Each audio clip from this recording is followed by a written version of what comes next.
ya saya berharap kita semua relawan-relawan dimanapun berada itu meluruskan niat bahwa menjadi relawan itu sesuai dengan namanya ya rela-rela aja.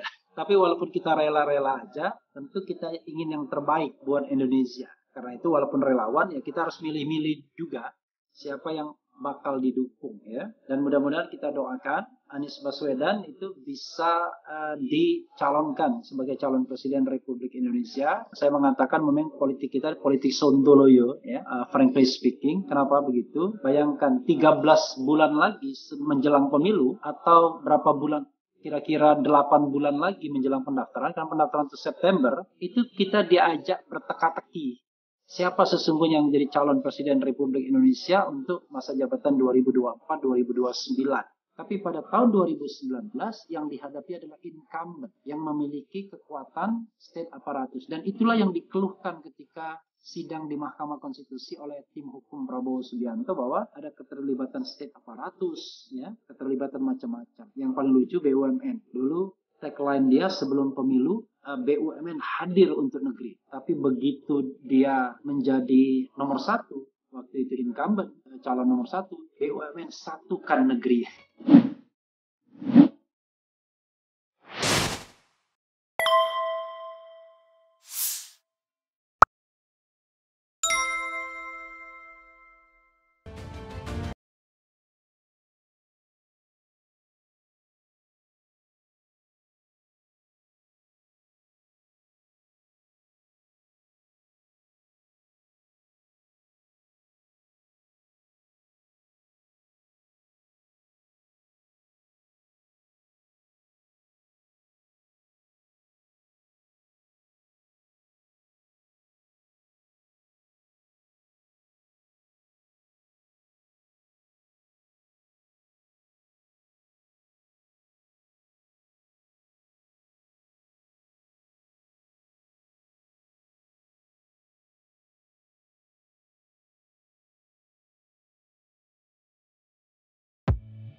Assalamualaikum warahmatullahi wabarakatuh. Terima kasih sekali lagi ya, dan terima kasih atas undangan yang disampaikan ke saya oleh Dewan Pimpinan Wilayah Bali, organisasi relawan ini ya. Judulnya adalah Peran Relawan dalam Menyukseskan Pemilu 2024. Kemudian tema yang diberikan kepada saya adalah peran relawan mengajak masyarakat untuk menyukseskan pemilu menuju Indonesia lebih baik. Ya, jadi ada 3 hal yang penting di sini, soal peran relawan, kemudian mengajak sukseskan pemilu, dan Indonesia lebih baik. Jadi ini satu rangkaian yang tidak boleh kita putus. Pertama, soal relawan itu sendiri, ya saya berharap kita semua relawan-relawan dimanapun berada itu meluruskan niat bahwa menjadi relawan itu sesuai dengan namanya ya rela-rela aja.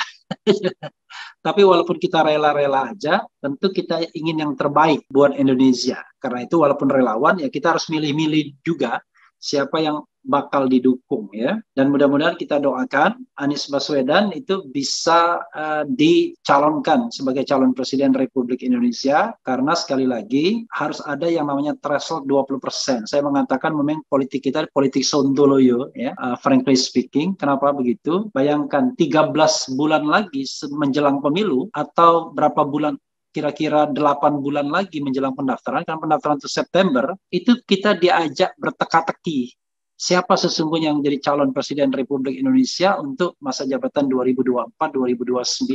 Ada partai yang sudah mendeklarasikan seperti Nasdem, tetapi kursinya kurang. Nasdem cuma 59 kursi, padahal yang dibutuhkan minimal 115 kursi. Karena itu terus bernegosiasi dengan PKS dan Demokrat. Banyak isu yang mengiringinya, ya.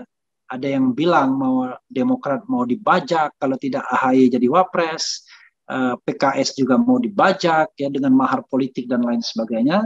Dan mudah-mudahan itu tidak terjadi ya, mudah-mudahan. Ada juga calon lainnya Prabowo Subianto yang walaupun partainya jauh lebih mapan karena menguasai 78 kursi dan cukup satu dukungan partai kecuali P3 tentunya yang tidak bisa karena 19, maka tetapi kita lihat bahwa sampai terakhir pun Prabowo Subianto belum bisa dipastikan betul-betul menjadi calon atau tidak. Yang berikutnya adalah ya tentu yang juga sering disebut Ganjar Pranowo yang sampai sekarang ini walaupun PDIP satu-satunya partai yang punya tiket dengan 128 kursi, tapi sekali lagi bingung juga menentukan calon presiden, bukan bingung karena tidak ada kendaraan politik, bingung menentukan antara elektabilitas dan terah Soekarno misalnya. Jadi itu, belum lagi kemudian di luar itu ada calon-calon yang disebut Sandiaga Uno, kemudian Erick Thohir, Erlangga Hartarto, ada juga Rizal Ramli, Legatot Nurmantio, Lanyala Mataliti. Padahal kalau seandainya presidensial threshold itu 0, tidak ada presidensial threshold, maka kita memiliki 18 slot partai politik untuk bisa mengajukan calon presiden dan wakil presiden, karena ada 18 partai politik yang sudah disahkan sebagai peserta pemilu. Tapi apa boleh buat, unfortunately, bahwa Anies Rashid Baswedan harus menunggu apakah betul kemudian bisa dimajukan sebagai calon presiden dan wakil presiden. Ya kita doakan sama-sama, walaupun ini sebenarnya tidak elok bagi sebuah demokrasi ya. Oke. Karena itu, marilah kita meluruskan niat bahwa relawan itu adalah bagian dari tugas profetik kita. Jadi tugas profetik kita itu adalah menyerukan kebaikan dan mencegah kemungkaran. Kalau kita misalnya berada pada sisi untuk mendukung seorang calon, maka kita meyakini calon itu adalah calon yang bisa mencegah kemungkaran dan mempromosikan kebaikan.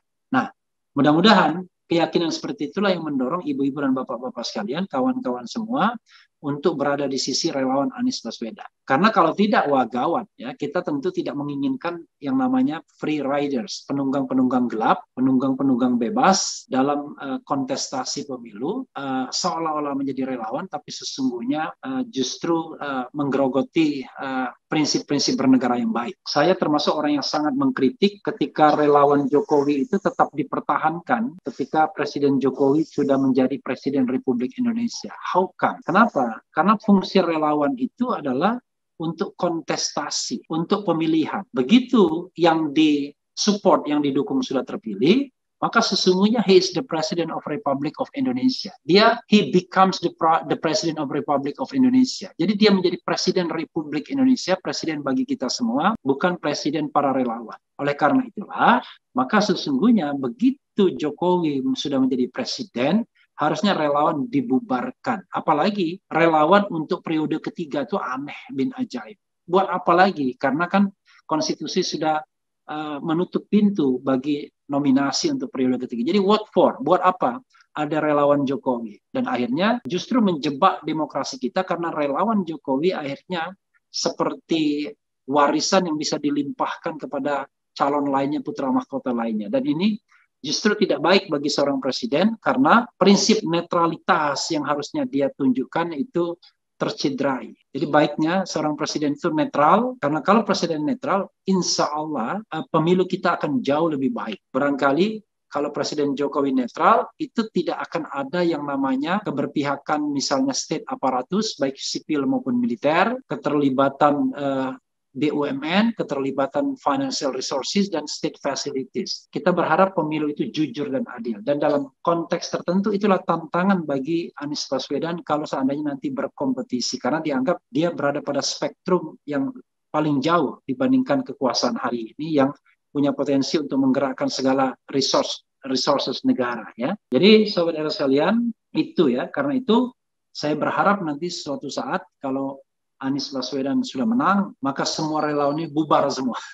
Karena relawan itu hanya untuk mengantarkan menjadi presiden, dan kemudian setelah itu kita menjadi orang-orang yang kembali kepada society. Kalau kita bagian dari bagian dari civil society, kembali kepada politik. Kalau kita bagian dari political society, dan menjadi bagian dari state, negara, seandainya terekrut atau direkrut oleh negara. Jadi kembali kepada peran dan fungsi masing-masing dan tidak perlu mempertahankan organisasi relawan tersebut. Itu satu, jadi kita luruskan niat karena kita ingin mendorong kebaikan. Yang kedua, mengajak masyarakat sukseskan pemilu. Ini seperti tema yang gombal sepertinya. Padahal enggak. Kenapa? Rupanya pada era sekarang ini yang namanya jadi tidaknya pemilu still questionable, masih menjadi bahan pertanyaan. Aneh menurut saya. Jadi tidaknya 2 periode atau perpanjangan masa jabatan still questionable. Aneh kayaknya. Bahkan ada kalangan istana yang mengatakan kepada saya firm, ya, Anies tidak maju, firm, pemilu akan ditunda. Belum lagi ada gerakan-gerakan yang misalnya kembali kepada Undang-Undang Dasar 1945 sebagaimana didorong dan disorong oleh Dewan Perwakilan Daerah. Ya, karena itu ternyata pemilu ini dalam ancaman besar apakah akan terlaksana atau tidak. Yang jelas saya dengar dananya belum ada. Dananya belum disiapkan. Padahal kalau kita kembali kepada Undang-Undang Dasar 1945, kita harus pahami bahwa yang namanya menyelenggarakan pemilu adalah kewajiban atau tugas konstitusional penguasa atau pemerintah. Karena pemilu untuk memilih anggota DPR, DPD, Presiden, dan Wakil Presiden, serta anggota DPRD, Kabupaten, Kota, dan Provinsi itu dilaksanakan sekali dalam 5 tahun. Artinya itu sudah menjadi yang namanya kewajiban konstitusional, constitutional obligation. Karena itu tidak boleh ditawar-tawar lagi. Jangan didikotomikan dengan kebutuhan pangan rakyat, kebutuhan mensejahterakan rakyat, dan lain sebagainya. Karena tugas pemerintah itu menjalankan dua-duanya. Pemilu sekali dalam 5 tahun iya, dengan menyediakan dananya tentunya karena penyelenggaranya sendiri oleh KPU. Kemudian kalau memberikan kesejahteraan itu adalah tugas konstitusional juga, bahkan tujuan bernegara. Jadi jangan didikotomikan. Justru yang tidak prioritas itu adalah pindah negara, pindah ibu kota negara itu tidak prioritas. Jadi kalau misalnya dana untuk IKN itu justru bukan tugas konstitusional, bukan constitutional obligation, karena itu bisa ditunda. Jadi pindah ibu kota negara bisa ditunda, yang tidak bisa ditunda itu adalah pemilu kalau seandainya tidak ada yang sifatnya force major, ya, sebuah kondisi yang tidak bisa kita elakkan seperti bencana alam dan lain sebagainya. Karena itu relawan harus menjadi bagian dari yang berusaha mengkampanyekan agar pemilu kita tidak diundur. Tetap jadwalnya 14 Februari 2024. Dan mudah-mudahan jadwal-jadwal sebelumnya termasuk pendaftaran bakal calon presiden dan wakil presiden pun itu sesuai dengan jadwalnya. Jangan lupa, masa kampanye sekarang jauh lebih singkat, lebih pendek, yaitu hanya 75 hari setelah pendaftaran dan pengesahan calon presiden dan wakil presiden. Jadi kita harus menghadapi pihak-pihak yang justru tidak berkeinginan pemilu itu berjalan. Dan lucunya itu adalah agen-agen dari negara sendiri, kan lucu. Biasanya yang tidak menginginkan pemilu berlangsung dalam tahapan dan kemudian dengan sesuai jadwalnya adalah orang-orang yang tidak ingin berdemokrasi, tidak ingin pergantian kepemimpinan dilakukan secara reguler. Tapi ini justru datang dari agen negara sendiri. Bahkan saya dengar sebenarnya perpanjangan masa jabatan itu yang menyenangkan semua elit politik itu sudah mau diambil sesungguhnya. Tetapi fortunately ya ada kasus seperti minyak goreng misalnya yang kemudian membatalkan, membuyarkan itu semua.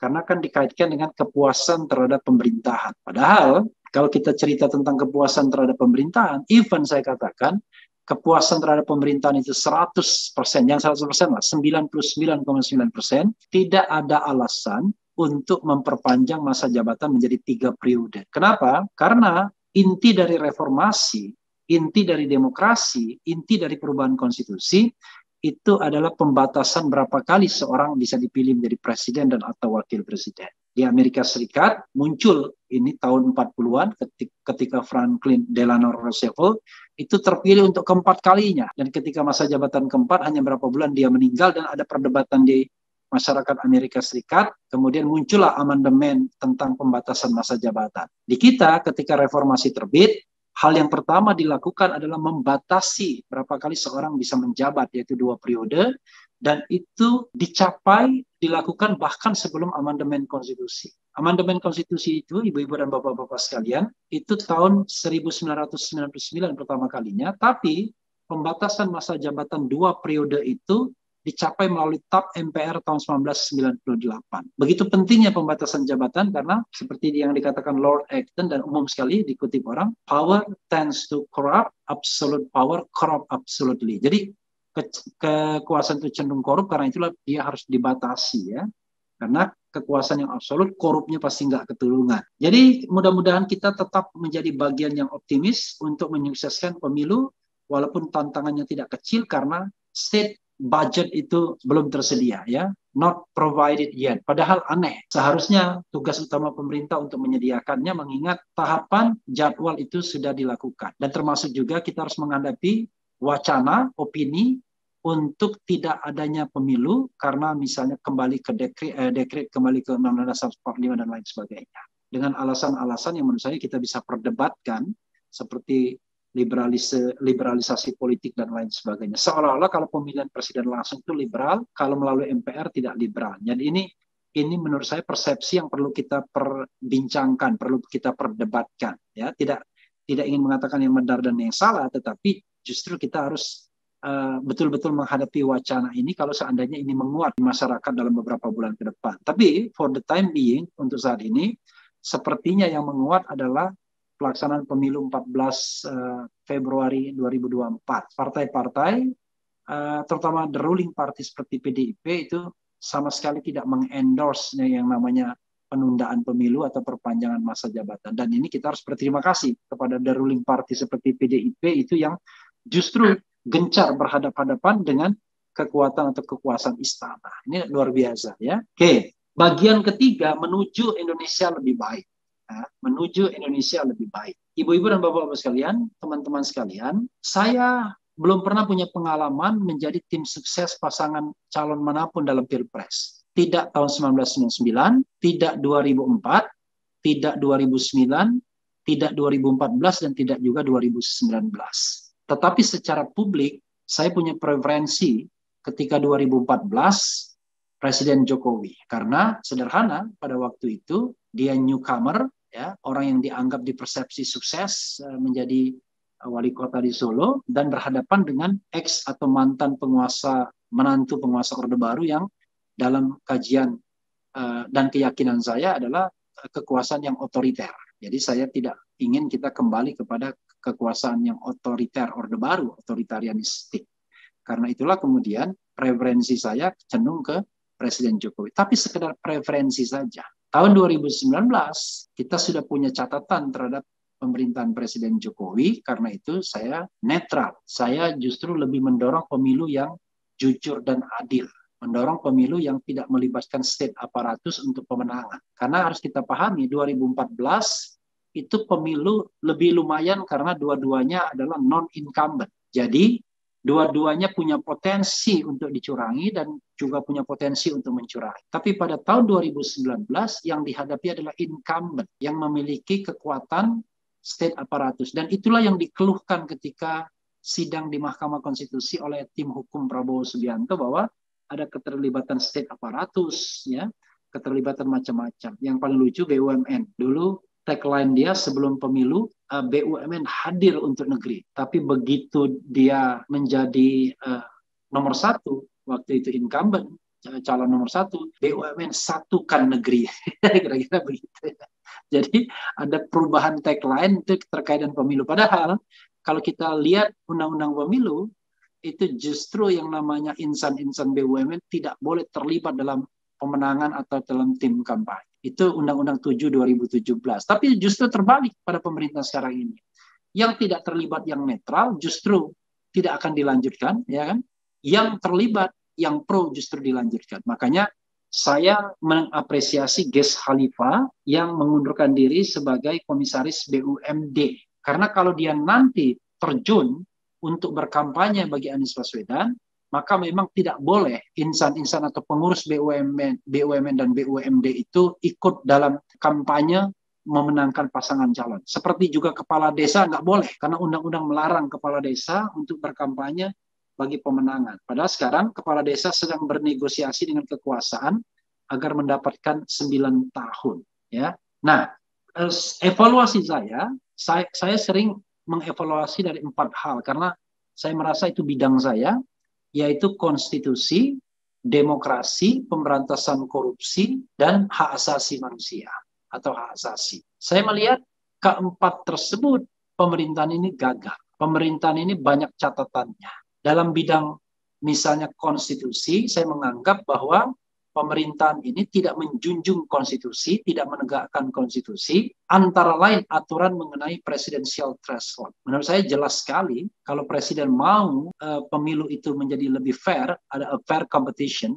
Jadi sifat dari demokrasi itu adalah open and fair competition. Jadi pemilu yang terbuka dan fair. Tapi kita tahu aturan presidensial threshold 20% itu membuat pemilu kita menjadi tidak fair, karena hanya elit-elit partai politik saja yang bisa mengajukan calon. Kita menganggap untung Anies Baswedan bisa dicalonkan. Siapa bilang?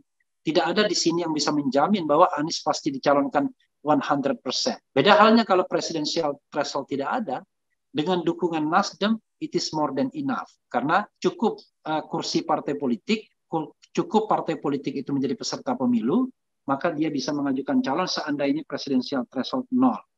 Jadi, itu. Yang kedua, soal hak asasi manusia. Saya menganggap pemerintahan ini, walaupun kemarin ada semacam kepres atau perpres mengenai pengakuan terhadap hak asasi manusia masa lalu, 12, tetapi jelas bahwa tidak ada penyelesaian dugaan pelanggaran hak asasi manusia yang justru terjadi pada saat pemerintahan Presiden Jokowi. Yang paling kentara misalnya KM50. KM50 itu betul-betul mengoyak rasa keadilan.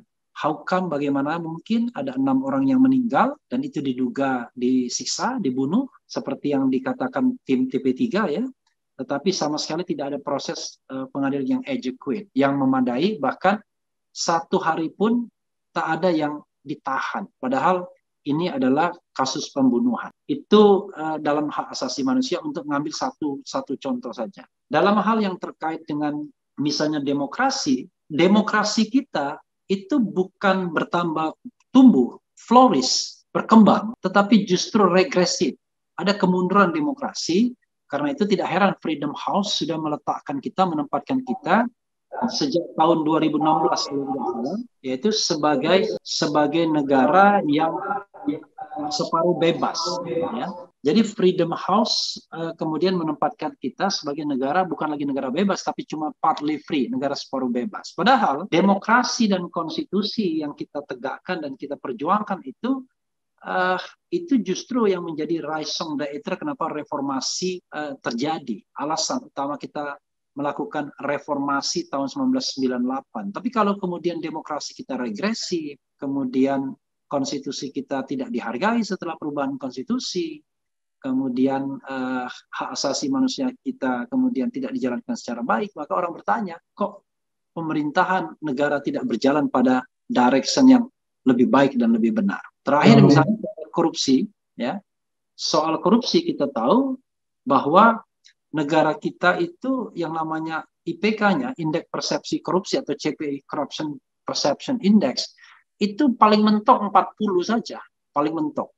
Artinya negara kita termasuk negara-negara yang masih korup. Dan ini adalah penyakit yang tidak diadres, tidak diatasi oleh pemerintahan manapun. Saya mengatakan, tidak ada pemerintahan era setelah reformasi ini yang bisa mengatasi korupsi. Sehingga justru indeks persepsi korupsi kita, Corruption Perception Index kita, tidak beranjak di angka lebih dari 40, yang artinya menempatkan kita sebagai negara yang masih korup.